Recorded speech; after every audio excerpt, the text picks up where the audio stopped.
High, good morning and welcome back to my channel. আমি শ্রী, আর আশা করি আপনারা প্রত্যেকেই ভীষণ ভালো আছেন এবং সুস্থ আছেন।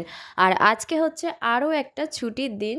আর আজকে জিৎ আর আমার দুজনেরই ছুটি আছে। আর আজকে তার সাথে কিন্তু ভাইও আসবে, তো বুঝতেই পাচ্ছেন ব্লগটা কিন্তু ভীষণই স্পেশাল হতে চলেছে। তো সকালবেলা কিন্তু ব্রেকফাস্ট করে ডিরেক্টলি আমি কিচেনে চলে এসেছি, দেখতেই পাচ্ছেন। আর আজকে কিন্তু সকাল থেকে ওয়েদার যে খুব ভালো সেটাও না, মানে মেঘলা একটা ওয়েদার। তো এনিওয়েজ, এখানে দেখতে পাচ্ছেন আপনাদের সাথে কথা বলতে বলতে আমি কিন্তু ডাল যেটা সিদ্ধ অলরেডি করাই ছিল, তো সেটাই জাস্ট ফোড়ন দিয়ে সেটা বয়েল করতে বসিয়ে দিলাম, মানে জাস্ট একটু ফুটিয়ে নেওয়া আর কি।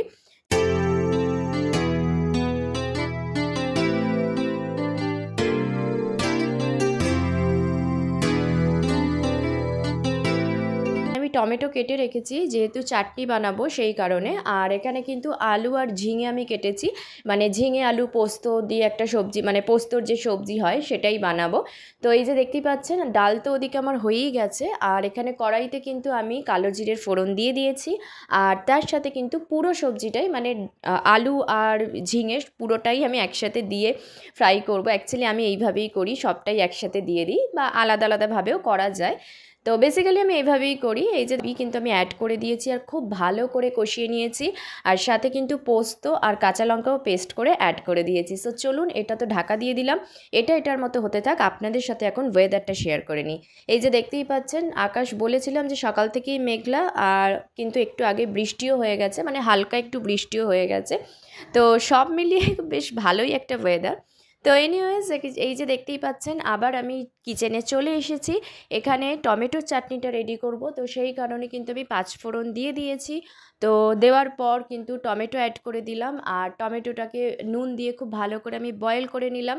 আর যা কিছু লাগে, মানে খেজুর আর আমসত্ত্ব আমি পিস পিস করে কেটে নিয়েছিলাম, তো সেটাই অ্যাড করে দিলাম।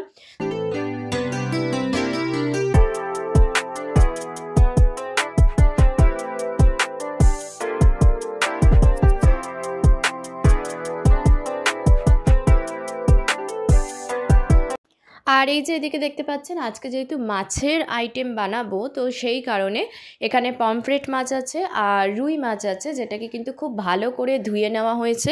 আর মাছের একটু এক্সট্রা ডিমও ছিল, যেটাকে আমি আলাদা করে রেখে দিয়েছি, ওটা দিয়ে জাস্ট ফ্রাই বানিয়ে নেব।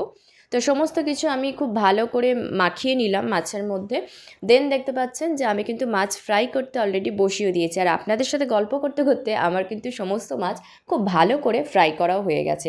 তো এখানে পমফ্রেট যেটা দেখতে পাচ্ছেন সেটাকে কিন্তু আমি গ্রেভি দিয়ে বানাবো, তো সেই কারণে এখানে পেঁয়াজ, রসুন, টমেটো যা কিছু লাগে সমস্ত কিছু দিয়ে কিন্তু আমি খুব ভালো করে কষিয়ে নিচ্ছি, যেহেতু একটা গ্রেভি বানাবো সেই কারণে। সো এই যে দেখতেই পাচ্ছেন আপনাদের সাথে গল্প করতে করতে ফাইনালি কিন্তু আমার সমস্ত রান্না কমপ্লিট হয়ে গেছে, আর লাঞ্চেরও টাইম হয়ে গেছে। তো এই হচ্ছে আমাদের আজকের মেনু। আর রুই মাছকে আমি ফ্রাই রেখেছি, তার কারণ আমরা এটাকে ফ্রাই হিসেবেই খাবো।